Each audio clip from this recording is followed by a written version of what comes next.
quiero invitar a que abran su Biblia en el capítulo 3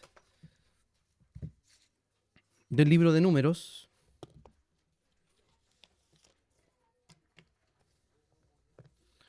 Números capítulo 3. Y vamos a dar lectura a los versículos hasta el versículo número 13, que dice así. Así quedó registrada la familia de Aarón y Moisés cuando el Señor habló con Moisés en el monte Sinaí. Los nombres de los hijos de Aarón son los siguientes: Nadab, el primogénito; Abiú, Eleazar e Itamar. Ellos fueron los aaronitas ungidos, ordenados al sacerdocio.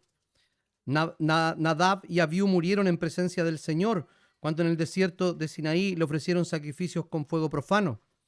Como Nadab y Abiú no tuvieron hijos, solo Eleazar e Itamar ejercieron el sacerdocio en la vida de su padre Aarón. El Señor le dijo a Moisés: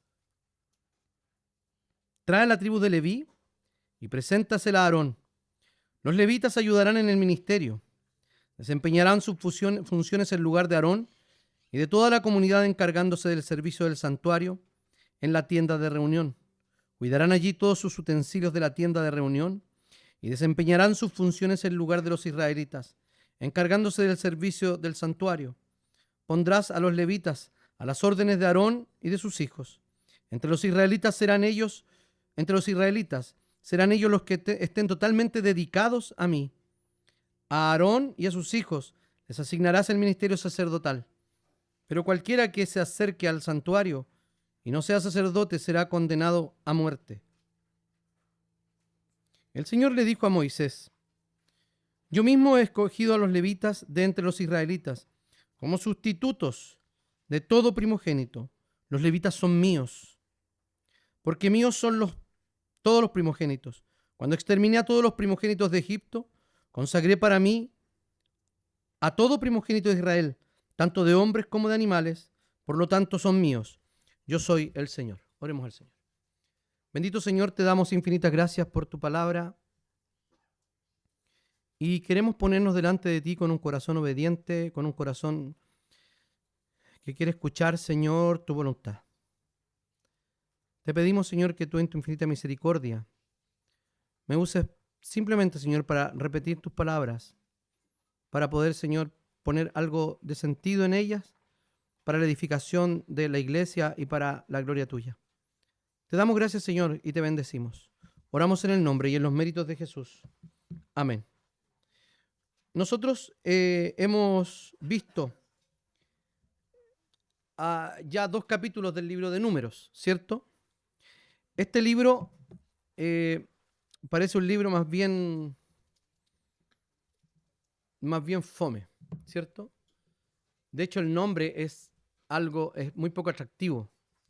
Números, básicamente por los censos registrados allí, pero ya dijimos que no es solo eso, sino que este libro relata aproximadamente 38 años del peregrinaje de los hebreos en el desierto del Sinaí. Les llamamos hebreos porque los judíos, el término judío se empieza a usar después del reino dividido, mucho tiempo después, ¿ya? Así que en términos técnicos, cuando uno no puede referirse, esto es un tecnicismo, pero importante. Los hebreos por su origen, israelitas, también está bien dicho antes de esto, porque eran los hijos de Israel, que eran los hijos a quien Dios le había cambiado por nombre a Jacob y le había puesto Israel, por eso israelitas. Y después, mucho tiempo después, cuando solo sobrevive la tribu de Judá, comienza a ocuparse el término de judío. Entonces, los judíos, entonces los israelitas que están acá,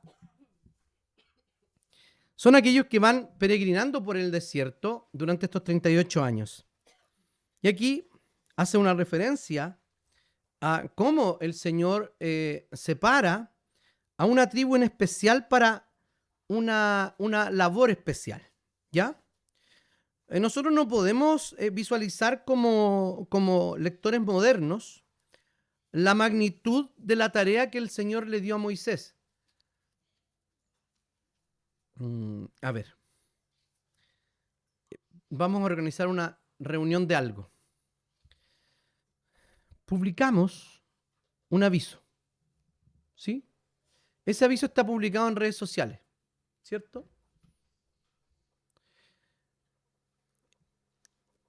Y ese aviso tiene cierta información. La actividad, ¿qué más? La fecha, el horario. ¿Y por qué si saben todo eso preguntan de nuevo? ¿A qué hora es? ¿Dónde es? ¿Va o no va? Claro, y preguntan y no vienen. Hoy día, no sé si por la abundancia de información y de tecnología, es que es tan difícil concentrarse cuando alguien come un burrito delante de uno. ¿Por qué es tan difícil organizar personas? Imagínense a Moisés tratando de organizar a todo este grupo de personas sin WhatsApp, sin ninguna red social que le diga, oye, nos vamos a reunir de esta manera. No, en ese tiempo la gente escuchaba. Y uno dice, ¿cómo van a cambiar tanto las cosas? Cambian. Les digo por qué. Porque antes nosotros estábamos dispuestos a ir a la iglesia en la semana, ¿o no? Y hoy día tenemos que hacer sistemas de estudio bíblico híbridos. No es que me moleste tanto. Pero antes íbamos a la iglesia, al estudio bíblico. No repitan lo que yo voy a hacer porque también era un poco una locura. El día miércoles yo dirigía un estudio bíblico a las 8 de la noche en la calle Cumming. Trabajaba en Eizaguirre con San Miguel. Salía a las 7. A las 8:30 estaba dando un estudio bíblico allá. Y volvíamos muy tarde. Nosotros pensamos, ¿por qué hacíamos esta locura tanto tiempo? Con Lani estábamos conversando y quejándonos como flojos de cómo podríamos hacer esto tanto tiempo. El domingo, todo el domingo, ayunábamos todos los domingos. Aunque no lo crean. Teníamos un punto de predicación martes y jueves en el Paseo Ahumada.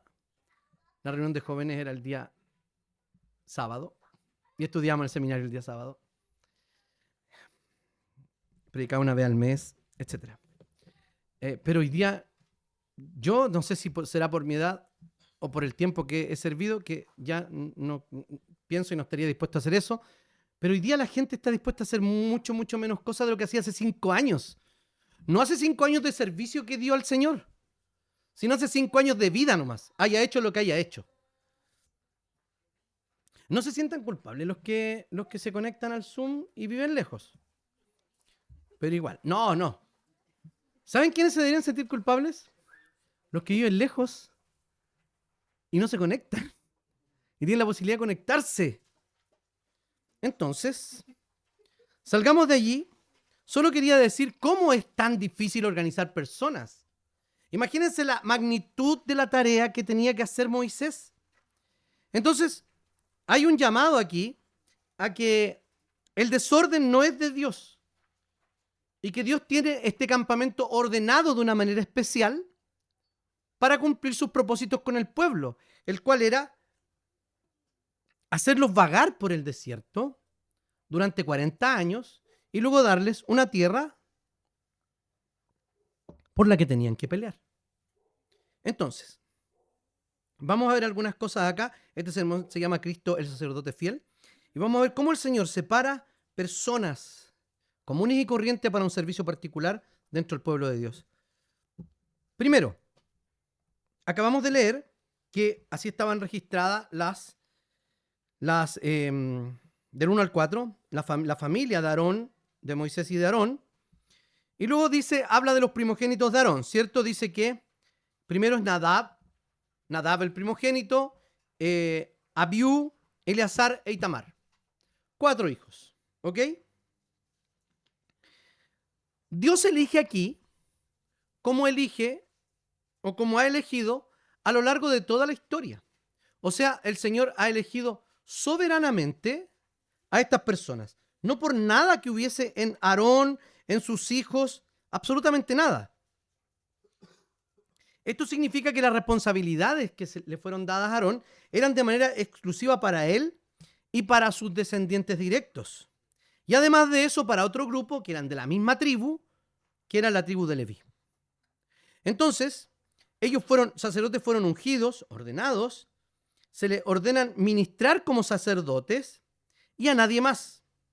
Dios actúa de manera soberana al elegir, pero nunca lo hace por capricho personal. Dios no tiene caprichos. Está por sobre su naturaleza el tener caprichos. O muy por debajo, más bien dicho. Su naturaleza está muy por sobre de tener caprichos, sino que es un Dios constante, permanente, fiel, perfecto y también independiente de cualquier cosa que suceda. En el Señor no hay accidentes. El Señor es perfecto. Entonces, pero siempre lo hace para el bien de su pueblo y para su propia gloria. Y eso lo podemos ver en los primeros capítulos de la epístola a los Efesios, donde habla toda una serie de la forma en que el Señor elige, pero luego dice que es para su gloria. Entonces, el Señor elige aquí como siempre ha elegido, o sea, de manera soberana y sabiamente. Los levitas fueron escogidos. Hoy día se ocupa un término horrible para designar a esta gente que no está acá. No sería un levita. Sí, podría ser un levita, parte del grupo. Hay iglesias que a los músicos y a la gente que está colaborando les llaman levitas. No. Nunca ocupe el término. Ni siquiera lo piense. No existe ese tipo de personas hoy día. No hay levitas sirviendo en los templos. No, absolutamente. ¿Por qué? Porque no hay categorías hoy día entre los creyentes. Ya lo vamos a ver. Los levitas eran una tribu que descendían de Leví. Y saben que no eran los mejores candidatos para la tribu sacerdotal. Claramente. A ver. Ni Noé era el mejor candidato para ser salvo. Ni el propio Abraham era el mejor candidato para ser el padre de la fe y del pueblo. Viejo, pagano y estéril. ¿Qué mejor? ¿Quién lo elige? Díganme, ¿quién hubiese elegido a esa persona? Pero el Señor era, guardando todas las proporciones, era como lo fue Bombalé. ¿En qué sentido? ¿En qué sentido voy a hacer un honor póstumo a Bombalé? El otro día escuchaba o leía que él ya había hecho y ya había propuesto la generación de oro. Alguien me contó. Es que nadie es profeta en su propia tierra. Seguramente nadie daba nada por ellos en ese minuto, pero él sabía que había algo en ellos. Bueno, el Señor sigue sabiendo que no hay nada en nadie. Pero Él toma los peores prospectos a nuestra imagen, desde nuestra perspectiva, y hace cosas increíbles. Vemos a los candidatos acá, que son los sacerdotes que vienen de la tribu de Leví, y no eran los mejores candidatos. ¿Saben por qué? Porque podemos leer en Génesis que Simeón y Leví hicieron lo siguiente. Siquem, un rey, viola a su hermana Dina, y ellos van y vengan la violación. Y claramente debía ser con siempre la ley, el derecho siempre ha sido proporcional a la falta. Entonces no sé qué deberían haber hecho, pero en realidad lo que hicieron fue hacer justicia con una escandalosa y desproporcionada reacción respecto al crimen cometido. ¿Qué pasó? Pasó que ellos mataron al violador, mataron a los padres, a su familia y a todos los hombres de la ciudad. O sea, ¿entendemos por qué la ley del talión era tan importante? Porque no protegía al ofendido, sino que protegía al ofensor. ¿Quién entiende ¿Quién ha repetido ese dicho? Bueno, si fuera ojo por ojo y diente por diente, todos estaríamos tuertos y sin dientes, que lo dijo Gandhi. Él no entendió a Jesús. Así que no repita lo que dijo Gandhi. No lo entendió. Ni entendió el Antiguo Testamento. No entendió nada. El ojo por ojo y diente por diente simplemente era una protección a aquel que ofendía. Claro, el Señor claramente dice que debemos perdonar. Pero si lo tomamos como un concepto de justicia, el ojo por ojo y diente por diente es que si te sacan un ojo, sácale un ojo. Porque si nosotros nos sacan un ojo, ¿qué queremos sacarle? La cabeza. Completa. Los dos ojos. Para que nunca más vea. Entonces, de hecho, cuando Jacob bendice a su familia, a sus hijos, les dirige estas palabras a Simeón. Mire, es la bendición. Y les dice, Simeón y Leví son hermanos. La Reina Valera 60, si no me equivoco, o la contemporánea, dice chacales. Tiene una lectura que dice chacales. No sé si hay una variante abajo de alguna de las Biblias que ustedes están ahí, pero parece que la más confiable es hermanos. Sus espadas son instrumentos de violencia. No quiero participar de sus reuniones ni arriesgar mi honor en sus asambleas, porque en su furor mataron hombres y por capricho mutilaron otros. Maldita sea la violencia de su enojo y la crueldad de su furor. Los dispersaré en el país de Jacob, los desparramaré en la tierra de Israel. Ya ver, cuando se están pronunciando estas palabras sobre los hijos de Jacob, fíjense que parece que ellos no iban a tener nada. Leví y Simeón no iban a tener nada, nada los iba a recordar. Entonces, ya tenemos ese caso de que la tribu de Leví, por su padre, su patriarca, no era la más confiable. Ahora sí, claramente ellos en el Éxodo, cuando vemos que desciende Moisés del monte y está toda esta trifulca, esta orgía, digamos la verdad, con el becerro de oro, son los levitas que pasan al lado de Moisés y matan a muchos de ellos a espada. ¿Se acuerdan de ese episodio? Entonces algunos dicen, sí, a lo mejor por eso los levitas fueron escogidos, porque... Sí, pero si fuera por eso, tendrían dos en contra. ¿Por qué digo esto? Porque además de eso, Aarón, siendo sacerdote, y sus 4 hijos que iban a heredar el sacerdocio por voluntad de Dios, no por manejo trucho de Aarón con Moisés, sino que Dios le había dicho que sus hijos iban y su familia iba a ser el sacerdote de Israel, los sacerdotes de Israel, nombra inmediatamente a Nadab y Abiú, que habían hecho una ofrenda al Señor de fuego extraño, de un fuego que no se podía hacer. ¿Saben qué? Es tan oscuro el pasaje de Levítico 10 que no dice qué es exactamente. No dice qué pasó, si ellos... Hay algunos que creen por el contexto, pero tampoco es seguro, ya les voy a contar, pero tampoco es seguro de que ellos probablemente hayan ministrado borrachos. Porque ahí aparece, en el mismo contexto aparece una prohibición de vino y cerveza para olvidarme de ella. Entonces, perdón, corten esto del video. Entonces, lo que pasa, como les dije, no fue algo accidental. Ellos habían recibido órdenes exactas de las ofrendas de incienso, pero ellos parece que tomaron fuego del altar, algo hicieron, fuego que no estaba consagrado y que era fuego inmundo o ilícito, obtenido en un lugar que no era santo, o probablemente un acto mismo que hicieron ellos.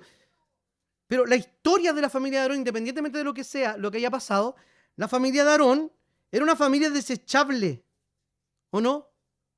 Una familia que no debió haber estado en el sacerdocio. ¿Por qué? ¿Por qué al Señor se le ocurren estas cuestiones y debió matarlos a todos mejor?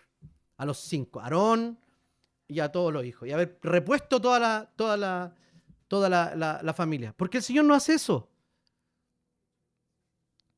El Señor debió haber matado, y es lo que dijo, iba a matar a todo habitante. ¿Y a quién elige? No, elige a Noé primero. Y después y viene el diluvio y parte de nuevo una nueva familia, una nueva humanidad. Luego, como me había respondido el Salo a Moisés. Dice que los va a matar a todos. Señor, acuérdate de tu pacto, por favor. Dice, ya no los voy a matar. Entonces, me acordé. Bueno, esos antropomorfismos, antropopatismos, que es como estas emociones humanas, básicamente son para mostrar cómo Dios se está relacionando con la criatura. En este caso, con Moisés y con su pueblo. Porque en cierta manera es dinámica desde nuestro punto de vista. No es que Dios cambie, ¿ya? Sino que Dios se relaciona de una manera antropomórfica con nosotros, con nuestros términos, con nuestras emociones, etcétera, porque precisamente Él nos ha creado así. Entonces, para seguir avanzando en esto y no quedarme en detalles, esta familia no tenía por qué ser llamada. Entonces no fueron llamados por ninguna característica especial que haya en ellos, sino que como todo llamamiento que Dios hace es solamente por su gracia soberana. Porque si de Aarón hubiese dependido de sus hijos o de la cabeza de familia que era Leví, ninguno de ellos podría haber ocupado el lugar que Dios les concedió por la misericordia a su propio pueblo.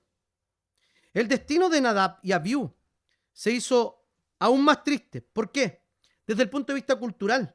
Podemos ver aquí en el versículo 4, inmediatamente dice, Nadab y Abiú murieron en presencia del Señor con fuego. ¿Se acuerdan que fue con fuego? Puede haber sido un rayo parecido a lo que pasó con Elías. Cuando dice, en el desierto de Sinaí le ofrecieron sacrificio con fuego profano. Como Nadab y Abiú no tuvieron hijos. Y hasta ahí queda su historia.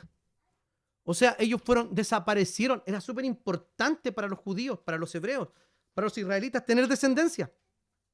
De hecho, ya les conté la historia del pariente cercano, no sé si, o en otro contexto, no sé cuándo lo hice, que debían ellos tener había una ley que no permitía que el hermano que si quedaba una viuda, el hermano debía hacerse cargo de la viuda y defender la heredad. Porque tenían que tener heredad para sus hijos. Los únicos que no tenían heredad era Leví, eran los levitas. Todo lo demás Dios resguardó, que no perdieran sus propiedades. De hecho, en el 50º año, en el año 50, debían perdonarse ciertas deudas, devolver en ciertas condiciones algunas propiedades, etcétera, para que no quedaran empobrecidos de manera permanente una generación. Ahora la siguiente, o heredar pobreza a la siguiente generación. Entonces, el Señor lo que hace es dejarlos sin historia, dejarlos absolutamente en la nada. Y podemos ver aquí entonces que el Señor es soberano. ¿Quién era más malo? ¿Nadab y Abiú? ¿O Aarón, que participó de la construcción del becerro y después se hizo el loco diciendo, fundimos esto y esto salió? ¿O el propio Moisés, que no quería circuncidar a su hijo? ¿O Leví, que era sanguinario? A ver, ¿quién de ellos era más malo que Nadab y Abiú? Ninguno. Eran todos merecedores de la muerte. Lo que pasa es que Nadab y Abiú recibieron justicia por una cuestión específica de la ley del Señor, pero otros también habían violado la ley del Señor. Entonces, ¿cómo funciona eso? Esto es pura misericordia del Señor. O sea, por su misericordia, por la renovación de su misericordia cada mañana, nosotros no hemos sido consumidos. Si alguien de ustedes se cree algo especial por alguna característica que usted tiene, déjeme decirle que está absoluta y completamente equivocado y engañado. Usted no es nada especial. Nunca, nunca, nunca nada se trata de usted. Es el Señor el importante en nuestra vida. Ni nuestros aciertos, ni nuestros errores, ni nuestros dones, ni nuestros pecados nos pueden determinar. Porque la elección de Dios está por sobre eso. El Señor nos ha elegido a pesar de todo lo que nosotros somos. Ellos no se merecían nada de esto. Déjeme decirle que nosotros nos merecemos absolutamente nada de lo que tenemos y de lo que el Señor nos ha dado. Entonces también podemos ver, aparte de la elección, podemos ver aquí un sentido corporativo del 5 al 13. Podemos ver que Dios ha elegido a la tribu de Leví, ¿cierto? Ya vimos a los sacerdotes, eligió a Leví para que sean los compañeros de servicio en el tabernáculo de Aarón y de sus hijos. Tenían labores específicas, pero no para su propio beneficio, sino que ellos debían cumplir y tener todo preparado. ¿Para qué? Y trasladado en el desierto para que los sacerdotes pudieran cumplir la ley ceremonial que Dios les había impuesto. O sea, eran eso, ayudantes. Quiero que ayuden en esto, ayúdenle en esto. Ya hemos hablado del término de ayudante. Nosotros lo vemos peyorativo, ¿o no? ¿Quién gana más? ¿El maestro o el ayudante? El maestro, ¿cierto? El ayudante, no, el ayudante un pelele. El ayudante no sabe hacer nada, sabe ayudar nomás. Entonces, para nosotros el término ayudante es como, nadie quiere ser ayudante. Pero el término ayudante en la Biblia tiene un significado muy distinto. De hecho, a la mujer le llama ayudante. Y voy a poner al tiro la comparación del Nuevo Testamento. Al Espíritu Santo le llama ayudante. Entonces, el que necesita ayudante es porque no se la puede solo. No es otra cosa. Adán no se la podía solo, necesitaba una ayuda correspondiente. Nosotros no nos la podemos solos. Entonces tenemos un ayudador, al Espíritu Santo, el Paracletos. Uno que está llamado al lado de otro para ayudarlo. Eso es lo que somos. Un arbolito que crece derecho no necesita tutor. ¿Qué necesita tutor? Un arbolito que está creciendo chueco. Entonces, fíjense que no somos nada superiores los hombres a las mujeres.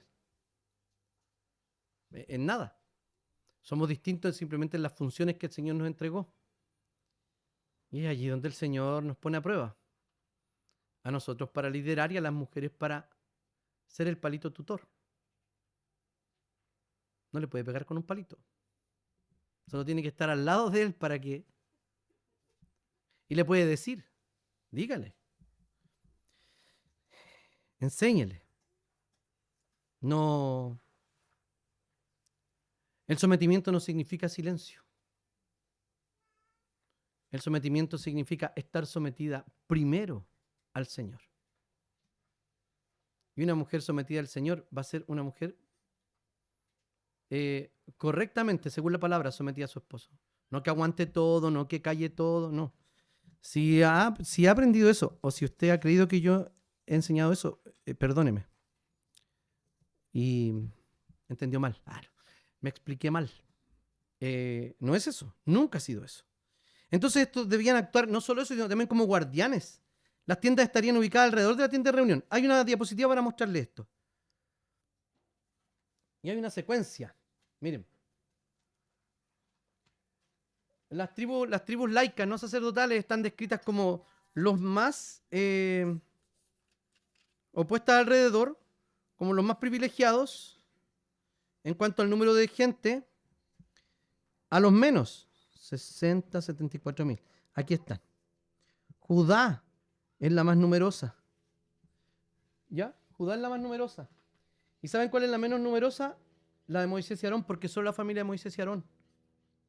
Y la tribu de Leví se divide entre los hijos de Moisés y Aarón, que están allí, ¿cierto? Y los clanes de los hijos de Leví, que serían gersonitas, coatitas y meraritas. ¿Ya? Y va de 8.500, 7.500, 6.500, ¿cierto? Si vemos acá, a este lado de allá, al lado derecho nuestro, al lado izquierdo nuestro, son las menos afortunadas.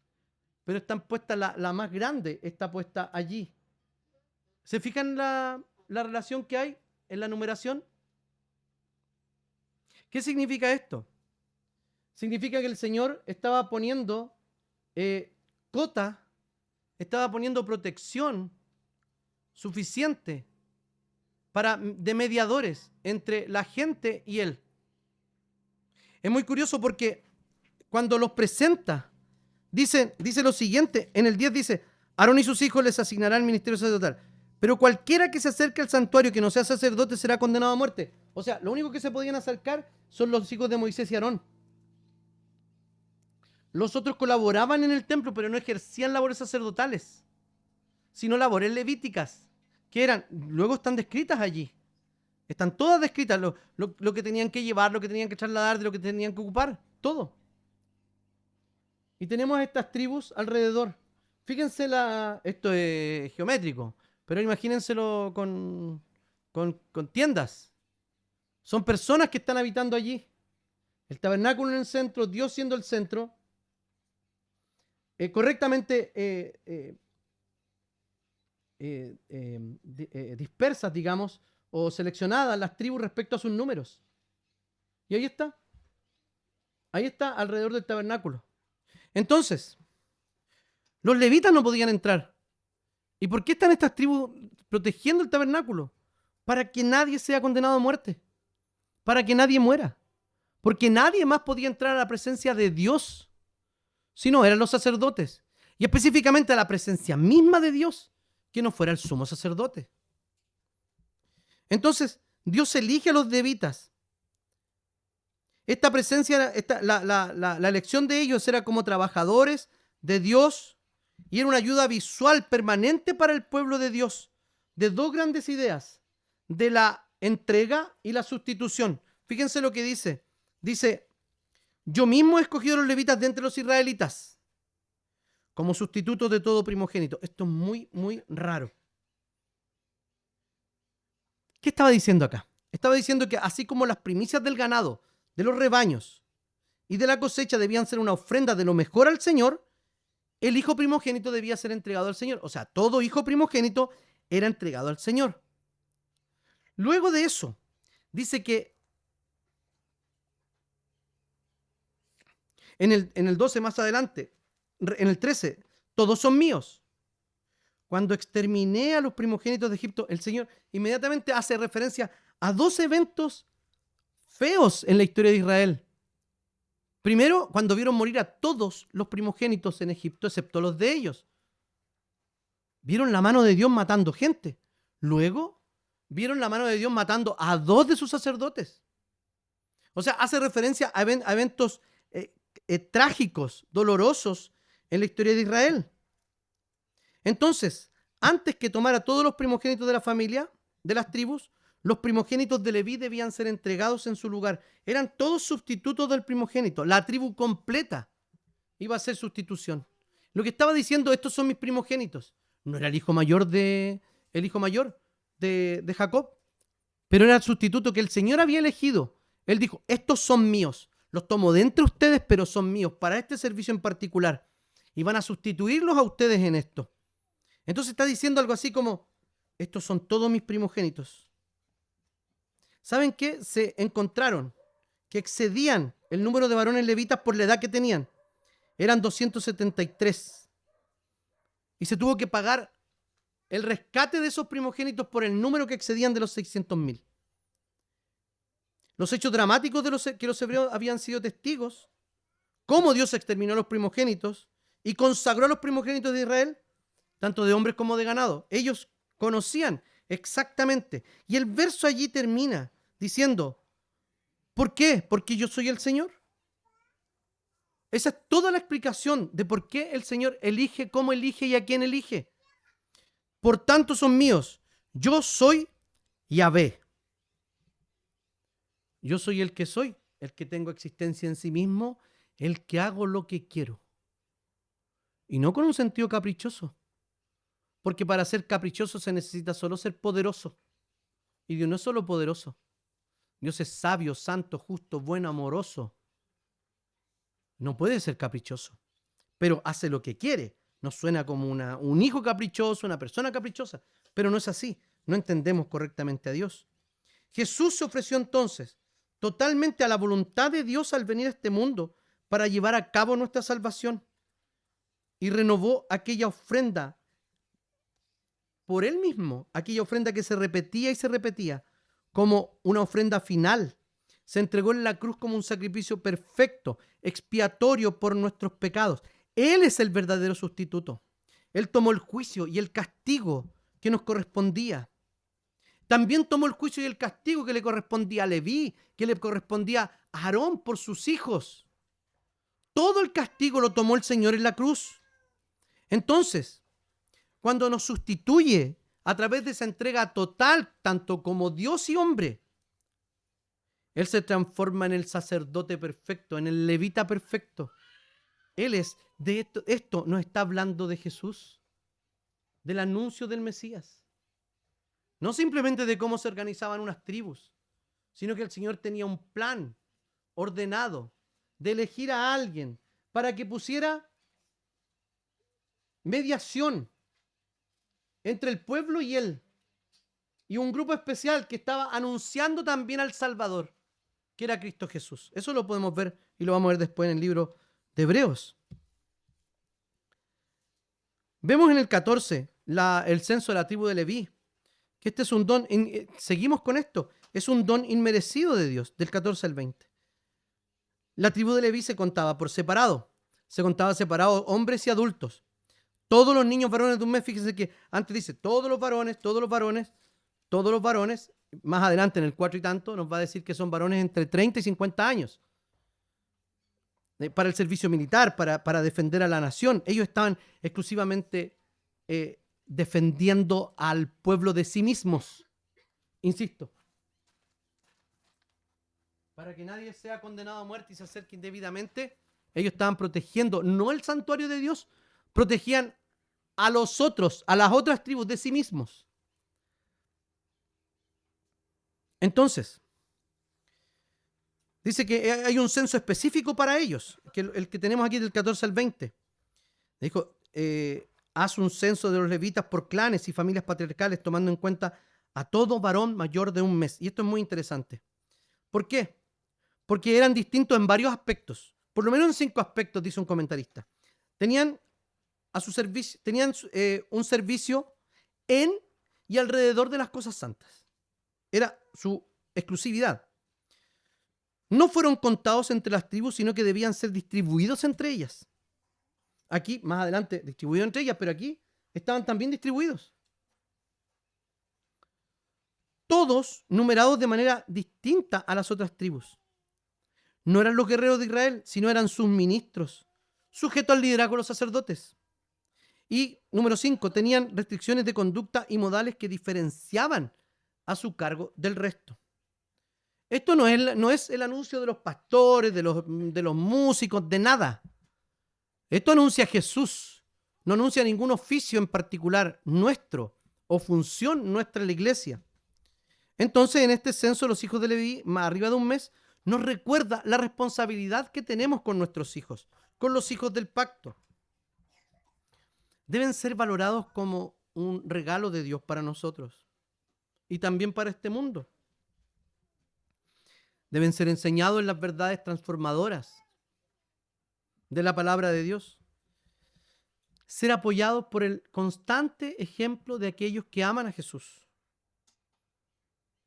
Deben recibir intercesión, oración de intercesión por los fieles más cercanos y ser animados a convertirse en cristianos comprometidos, a profesar públicamente su fe, esa fe que anunciaron sus padres en el bautismo, reconociendo que ellos también tienen un destino y un propósito de Dios para su vida. No son nietos del Señor, son hijos de Dios. Recordemos entonces un poquito las promesas que nosotros hemos hecho aquí. Yo las he mencionado, pero ¿sabes lo que hice? Ahora las escribí. Y estas son tomadas de la ceremonia de bautismo de mis nietas. Dice, les pregunté a los papás, como a todos ustedes les he preguntado, ¿acepta el pacto de gracia creyendo que también incluye a sus hijas e hijos? ¿Y qué dijeron ustedes?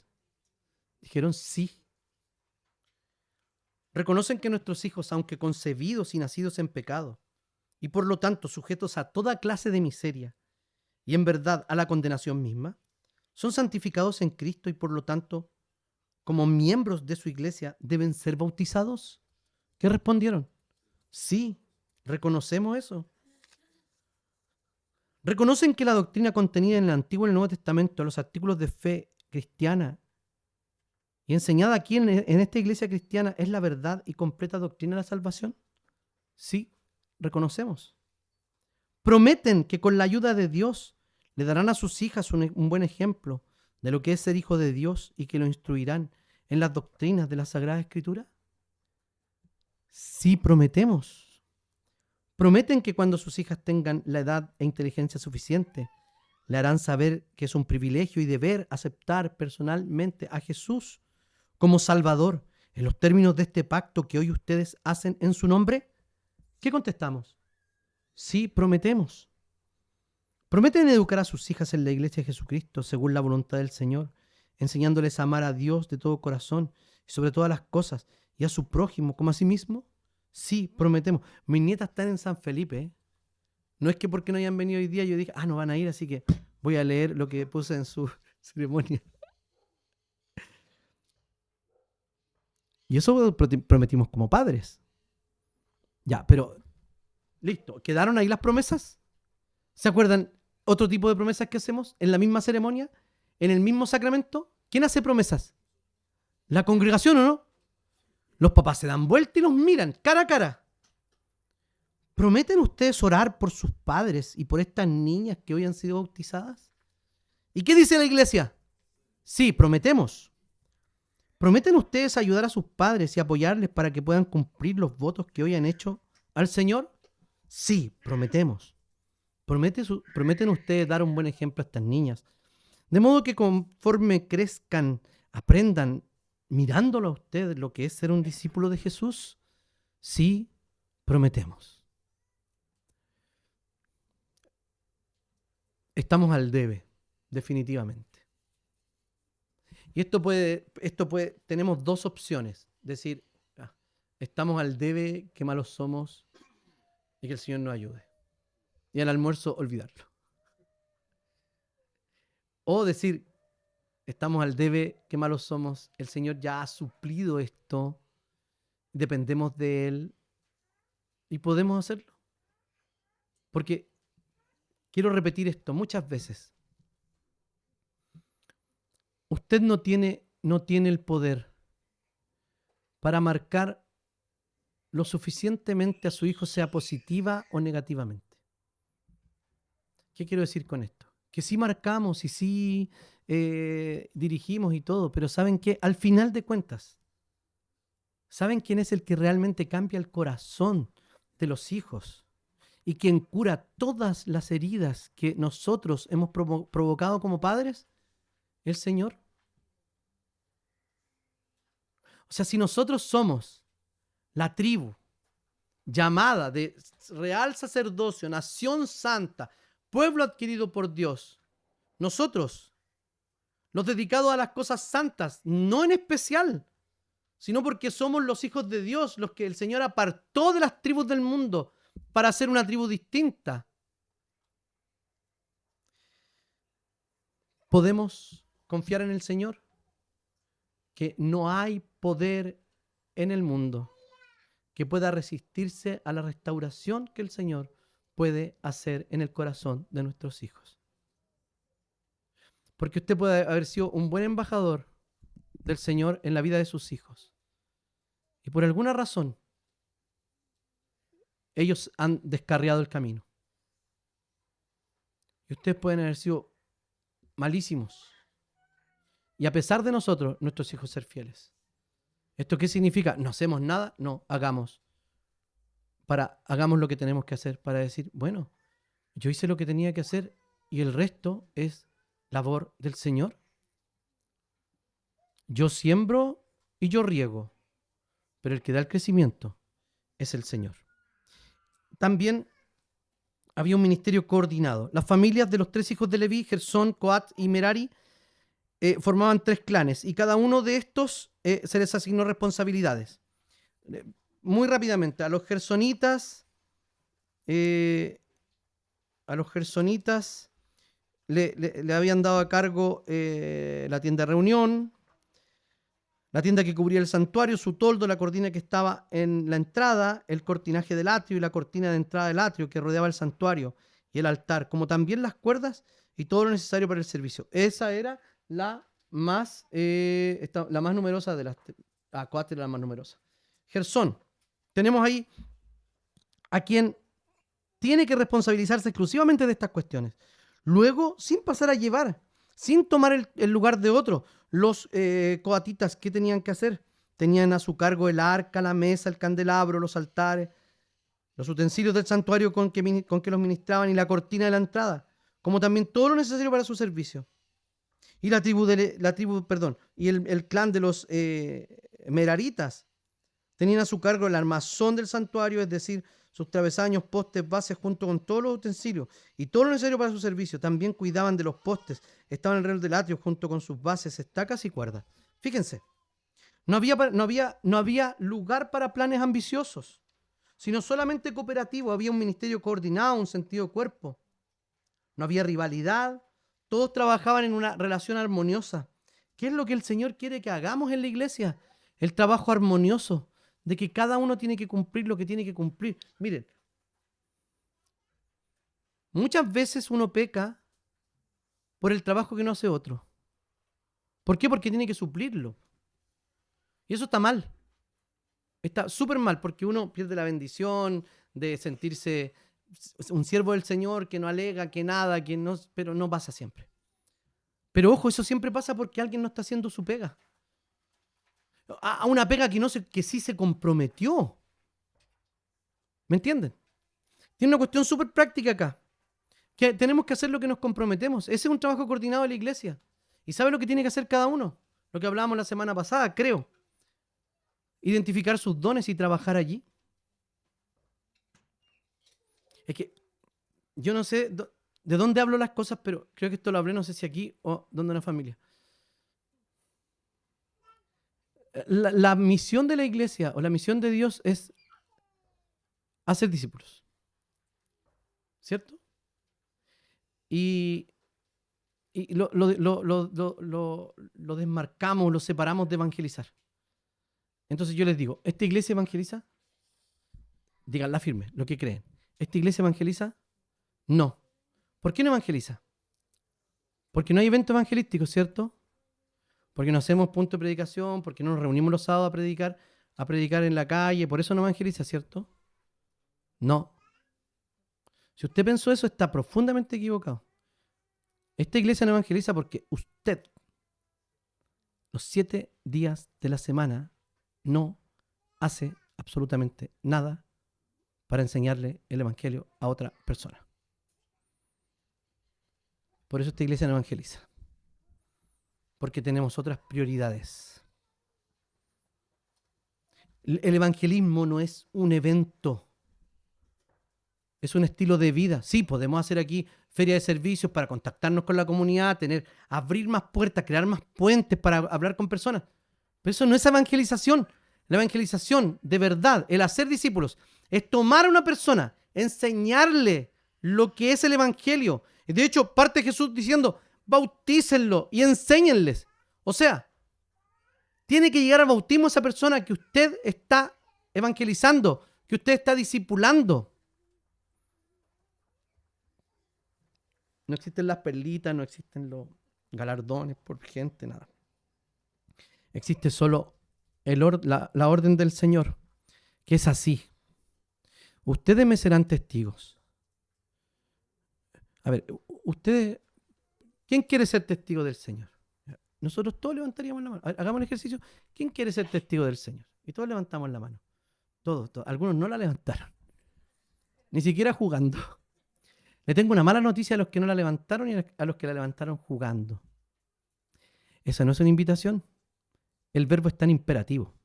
Dice, y ustedes me serán testigos en Jerusalén, en Judea, en Samaria y hasta lo último de la tierra. ¿Qué significa esto? Que usted no elige si es testigo o no. Usted no elige si va a predicar o no, si va a testificar de Jesús. No le elige, porque usted, una vez creyendo en Cristo Jesús, usted ya es un testigo. lo que puede decidir, lo que podemos decidir es ser un testigo fiel o un testigo infiel. Un testigo que testifica o que está citado al tribunal y se queda callado. Eso es. Entonces, esta historia nos anuncia a Jesús. ¿De qué manera? Porque Él es nuestro verdadero sacerdote escogido por Dios. En Números 3, como decíamos, destaca la elección divina de Aarón y sus hijos para el sacerdocio. Nos dice quiénes son, qué es lo que van a hacer.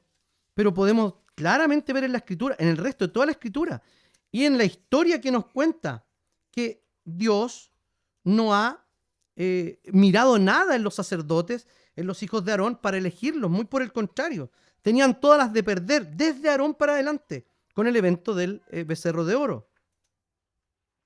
Un comentarista dice: Dios actúa de manera soberana al elegir a quien quiere para llevar a cabo su obra, aunque sus decisiones siempre son por el bien de su iglesia.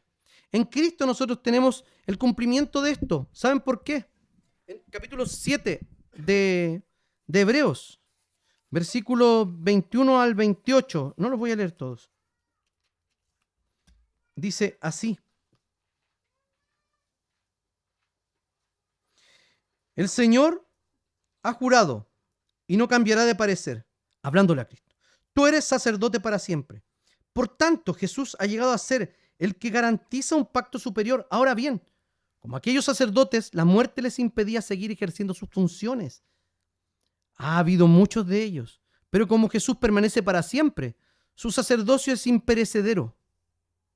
Pero esto también puede salvar por completo a los que por medio de él se acercan a Dios, ya que vive siempre para interceder por ellos. A diferencia de los otros sacerdotes, de los sumos sacerdotes, dice, él no tiene que ofrecer sacrificio día tras día, primero por sus propios pecados y después por los del pueblo, porque él ofreció el sacrificio de una sola vez y para siempre cuando se ofreció a sí mismo. De hecho, la ley designa como sumos sacerdotes a hombres débiles, pero el juramento posterior a la ley designa al Hijo, quien ha sido hecho perfecto para siempre. Ahí tenemos a Jesús, el verdadero sumo sacerdote. Aarón falló, Nadab y Abiú fallaron. Sacerdotes para adelante en el tiempo de Jesús fallaron. En la época del reinado fallaron. El único que no falla es Jesús.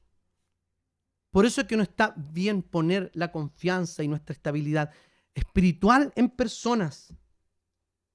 Cristo también como redentor de los primogénitos. Lo acabábamos de ver, ¿cierto?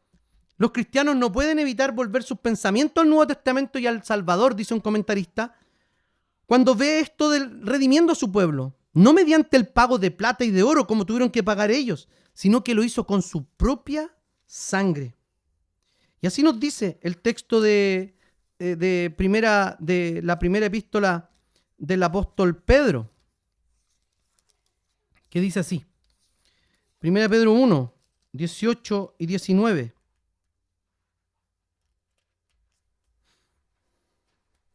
Como bien saben, ustedes fueron rescatados de la vida absurda que heredaron de sus antepasados. El precio de su rescate no se pagó con cosas perecederas, como el oro o la plata, sino con la preciosa sangre de Cristo, como de un cordero sin mancha y sin defecto. El precio que se pagó por nosotros no fueron monedas, que era un alto costo allí en ese momento de los 270 y tantos primogénitos, sino que Dios lo pagó con su propio Hijo y Jesús lo pagó con su propia sangre. Ese es el precio de nuestro rescate. Él se presenta como el primogénito por excelencia, como dice Colosenses, el primogénito de su creación. Y Cristo como mediador también nos protege del juicio. Eso que estaban haciendo ellos, siendo mediadores. El apóstol Pablo le dice a su discípulo Timoteo, en la primera carta que le envía, en el capítulo 2 y el versículo 5, dice así: porque hay un solo Dios y un solo mediador entre Dios y los hombres, Jesucristo hombre. Y voy a seguir. Quien dio su vida como rescate por todos. Este testimonio lo ha dado a su debido tiempo. Y para proclamarlo, me nombró heraldo y apóstol. Digo la verdad y no miento.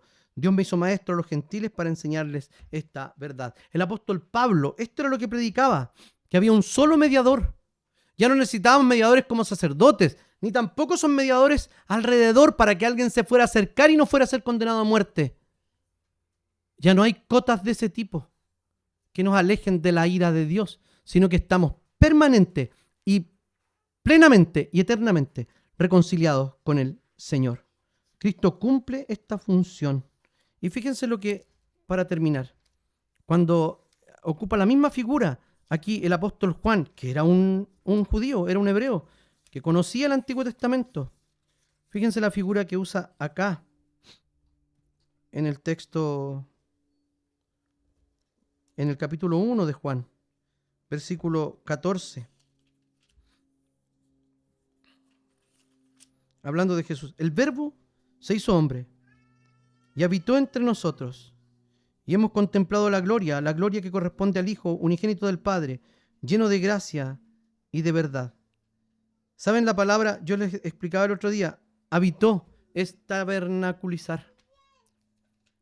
Armó su carpa en medio de nosotros. Cristo termina siendo todo. Termina siendo los levitas, termina siendo el sacerdote, incluso termina siendo el propio santuario de Dios. Esto es lo que anuncia, esto es lo que nos anuncia. El tabernáculo de Dios, ¿saben qué? Donde al acercarnos ya no tenemos miedo a morir, sino muy por el contrario. Vino y hizo tienda entre nosotros para salvarnos, para darnos testimonio, para presentarse como el unigénito del Padre, lleno de gracia y de verdad. Así es. El tabernáculo cambió. Ya no es un edificio, es el propio Jesucristo. Y ahora no hay restricción para acercarse a Él. En Él vivimos, en Él nos movemos, en Él habitamos.